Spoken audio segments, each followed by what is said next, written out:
আমরা প্রত্যেকে বলি Islam is the complete code of life. আমরা আরেকজন বললে সমর্থনও করি, স্বীকার করি। কিন্তু আমাদের প্র্যাকটিক্যালি আমাদের লাইফে এই বিষয়গুলো মানতে পারি না বা হয় না। এটা আমার ক্ষেত্রেও, অনেকের ক্ষেত্রেই। তো আমরা প্যারেন্টসরা প্রত্যেকেই চাই আমাদের সন্তান আদর্শ মানুষ হিসেবে গড়ে উঠুক। কিন্তু আদর্শ মানুষ হিসেবে গড়ার জন্য যে বিষয়গুলো আমাদের খেয়াল রাখা দরকার এবং তাদের সাথে করা দরকার, সেটা আমরা করি না। তো ইসলামিক বইগুলো যখন পড়ি তখন ভালো লাগে এবং কিছু কিছু বিষয় আপনাদের সাথে শেয়ার না করলে মানে মনে হয় যেন তৃপ্তি পাই না। সো শেয়ার করা একটা ইন্টারেস্টিং, মানে নিজের কাছে একটা ভালো লাগা বিষয়। সো আমি আমার পিচ্চির জন্য ছোটদের 30টি হাদিস, এই বইটা কিনেছি। এটা হচ্ছে গার্ডিয়ান পাবলিকেশনের। বইটা দেখতে খুবই সুন্দর, হালকা হালকা একটু কার্টুন টাইপের ছবি আছে, যেটা বাচ্চারা খুব পছন্দ করে। তো এটা কিনে এনে চিন্তা করেছি প্রতিদিন এই বইটা থেকে একটা করে হাদিস ওকে শোনাবো। মানে ও বুঝুক বা না বুঝুক, সহজভাবে লেখা এখানে। আশা করি ও বুঝবে। অলরেডি আমি একটা ট্রাই করেছিলাম, ও মোটামুটি রেসপন্স করেছে। এখন এইটা কেন আপনাদের সাথে শেয়ার করছি? আমাদের ছোটোবেলায় আদর্শলিপি বইটা একটা কমন ছিল। তো আমার আম্মা যখন আমাকে আদর্শলিপি বই পড়ায় ছোটোবেলায়, আমার মনে আছে, আমার মনে হয় যখন 3-4 বছর বয়স, তখনও আমার এই বিষয়গুলো এখনও মনে পড়ে, কানে বাজে। যে ইক্ষুর রস অতি মিষ্ট, আলস্য দোষের আকর, সদা সত্য কথা বলিবে, তারপর অসৎসঙ্গ ত্যাগ করো, হ্যাঁ, সৎসঙ্গে স্বর্গবাস, অসৎসঙ্গে সর্বনাশ। আপনি চিন্তা করেন, আমার বয়স যখন 3 বছর বা 4 বছর এরকম ছিল, ওই কথাগুলো আমার যখন কানে গিয়েছিল, ওই বিষয়গুলো এমনভাবে আমার সাবকনসিয়াস মাইন্ডে ঢুকে গিয়েছে, এখনও আমার ওই কথাগুলো মানে রিদমের মতো কানে বাজে, বা আমি ওইভাবে বলতে পারি ওই সুরটা। হাদিসের বই কেন করলাম? আমরা আদর্শ মানুষ হতে চাই, মুহাম্মদ সাল্লাল্লাহু আলাইহি ওয়াসাল্লামকে আমরা আদর্শ হিসেবে ধরি।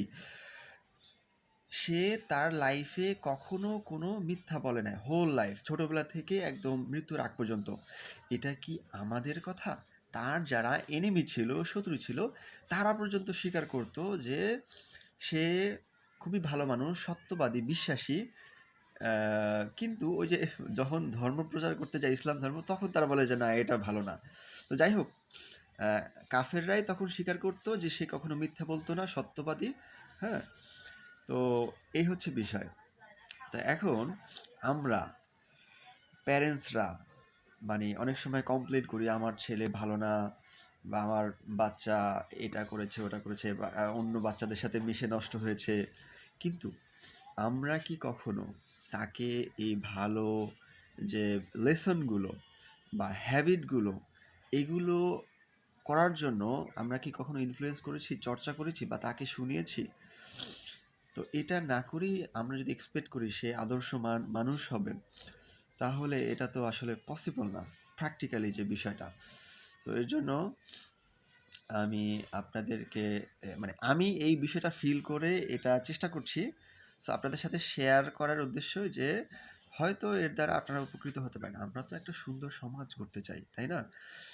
আমি যদি আমার সন্তানকে যদি বোঝাতে পারি যে মাদকাসক্ত খারাপ জিনিস, ইফটিজিং করা খারাপ জিনিস, চুরি করা, এরপরে মিথ্যা কথা বলা, আরেকজনকে মানে আক্রমণ করা, গালি দেওয়া, হ্যাঁ? কিছু কিছু মানুষ দেখি যে গালি দেওয়া এখন তাদের মানে কমন একটা বিষয়, কিন্তু গালি কিন্তু একটা মারাত্মক একটা গুনাহের কাজ।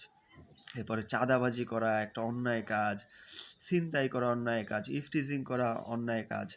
এখন এই বিষয়গুলো আমরা যদি ওদেরকে ছোটোবেলা থেকেই খুব ভালোভাবে অন্তরে মানে বলতে বলতে ওদের যখন মাইন্ডে গেঁথে যাবে, তখন কিন্তু ওরা এই অন্যায়গুলো করতে পারবে না। হ্যাঁ, তো আমরা এটা নিয়ে কাজ করছি না, কিন্তু এক্সপেক্ট করি যে ওরা এরকম ভালো হবে।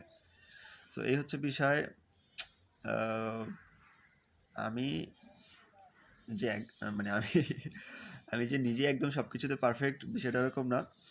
চেষ্টা করছি কিছুটা ভালোর দিকে পরিবর্তন হওয়ার, এবং আপনাদের সাথে শেয়ার করছি। আশা করি আপনারা উপকৃত হবেন। আপনারা যেটা করতে পারেন, আপনিও এরকম ভিডিও তৈরি করবেন। এরপরে আমি করছি, আমাকে হয়তো একটু বিভিন্ন কমেন্ট করতে পারেন, তাহলে এটা আপনার ওই শুনতে গিয়ে একটা চর্চা হবে। আবার আপনি যখন এরকম ভিডিও করবেন, আমি তখন এটা শুনতে যাব, তখন আমি অনেক হয়তো ভালো কিছু শিখতে পারবো, আমি আবার কমেন্ট করতে যাব, এটা একটা কিন্তু ভালো চর্চা। হ্যাঁ, so we can keep it. Thank you so much.